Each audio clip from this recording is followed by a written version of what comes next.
I haven't really spoken on this topic, but right out in front, I am in favor of disbanding and defunding the police, but not in the form that some people are talking about. A lot of people, when they say disband and defund, either or, they may get rid of the police completely. I don't conform to that idea. But I have a interview that was done with the police chief of Camden, New Jersey, and his name is Chief Scott Thomson. And what they did is what more along the lines of what I'm thinking. A lot of people, when they say defund and disband, they want to get rid of cops completely. And for me, that just doesn't work. There's bad people out there. Somebody's got to deal with them. But the police have got to be reformed. And the only way I can see it is basically to disband and defund and rebuild. Basically like they did in New Jersey, in Camden, New Jersey. Now, the reason I'm doing this video today, because I know some of my subscribers are well informed and they know all about this already. But I'm sure some of y'all don't. And I've been seeing too many copsuckers that say when anybody talks about defund, disband, they mean they come in there, what are you going to do when you can't get a cop? And well, not everybody's talking about getting rid of cops completely when you say that. And I think most people aren't saying get rid of them completely when they talk about defund, and disband. I think they're talking more along the lines of what this interview is going to talk about. Now, what I'm getting ready to put up here is not all the answers for every place, but it's a starting point, it's a talking point, it's a clarification of what I believe will work and what has worked there. And even with my explanation, I know that there's going to be a bunch of bad cops that watch this that are going to say some stupid things and not pay attention to what I'm saying. And of course, there'll be the trolls and the copsuckers doing the same stuff because they don't bother to listen.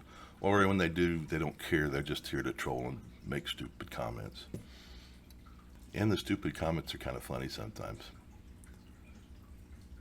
It's always nice to know there's people out there a lot dumber than you are. All right, so I'm going to get on with this, and we'll see what I have to say along the way and afterwards. So in 2012, every member of the Camden City Police Department, including myself, was fired. I was a police chief for 20 years. I've been a police officer for 20 years, been a police chief for 5. Myself and everyone else had to fill out a 50-page application, take a psychological, take a mental, the physical conditioning, interview, the whole 9 yards. We were all new employees. The opportunity that really provided for us was the ability to build culture as opposed to changing it. So in the previous organization, we had very high levels of mistrust with the community. We were in a public safety crisis. Our crime rates were greater than that of third world countries. And we had a labor organization that every time we tried to institute some type of change for the positive, it would be litigated, it would be stalled. And if it didn't have a pay raise attached to it for the cops, then it essentially could not really come to fruition. So all of this came together. There was a political will from the governor of the state of New Jersey to the county government leadership to the city leadership to try something extreme because the situation was extreme. So we started over. We created a new police force.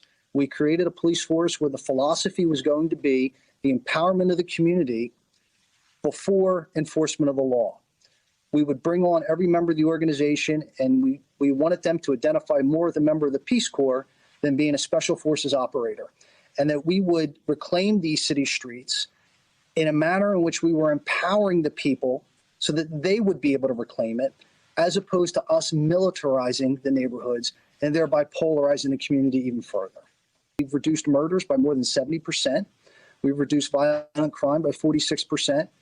We went from a department that had the highest number of excessive force complaints in the state of New Jersey to having a 95% reduction. We got body cameras on all of our officers. We invest in training and de-escalation, in lowering the temperature in situations. We tell our cops it's okay to back up. We expect them, we mandate them by policy to de-escalate situations prior to using force. And one thing I'd like to add that I think was key.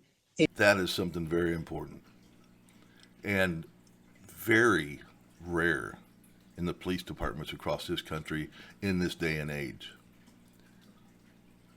Even though I believe most of them are trained to de-escalate, it is not enough training and is not emphasized. In fact, it should be emphasized to the point where if we see you on camera and you don't try to de-escalate in a situation that you should have, then you're going to be held accountable. I don't know what that accountable would be. You know, maybe a time off without pay for the first one. And then it just gets worse after that to the point of being fired. Now let's get on with the video. In signaling and empowering the community, we worked with the policing project of NYU Law School, and we brought in the ACLU of New Jersey. We brought in our police union, and we brought in the community, and we let them all have a voice in shaping and framing our use of force policy and how we would use force in situations. And I think that was tremendously empowering. I think it showed legitimacy to the community. And the byproduct of that is when we have really tense and critical situations like we see now across the country, Camden is remaining calm. Well, everybody was terminated, including myself. The union, that was gone as well. The new organization, the state of New Jersey, is a state wherein the labor laws allow people to organize. The new organization, they did organize. They did form a union. It was the same union. It was the Fraternal Order of Police. However, it was under different leadership. So, it's not all unions are bad. It's oftentimes you'll find rogue individual leadership. And look, you see in some of these labor organizations across the country, they're not necessarily reflective of the demographics of the organization itself or the community in which they're policing. And oftentimes that's an underlying issue as well. I think the police should always have some type of role for a presence for readiness. I think that's an important component. The issue comes in is when we have the expectation of the officer who is ill-equipped, undertrained, and not educated to handle some of these situations that people with PhDs and especially in that discipline have yet to be able to fully be able to address as well. So I do think, one, I don't think getting rid of police is the answer. I don't think that's reasonable. I think I just don't see how we could do that. You still need police to be able to intersect with really bad people who are doing really bad things. But it is not unreasonable to say that society would be better off if we stopped putting the expectation and politically delegating the responsibility of dealing with mental illness, dealing with homelessness, dealing with addiction to a 22-year-old that just got out of the academy and has a high school diploma and expect them to figure it out with a pistol, a pair of handcuffs, and a ticket book. Well, let's go straight to something I don't agree with here, is the unions. And he says not all unions are bad. And of course, not all unions are bad. But all police unions are bad. All police unions are corrupt.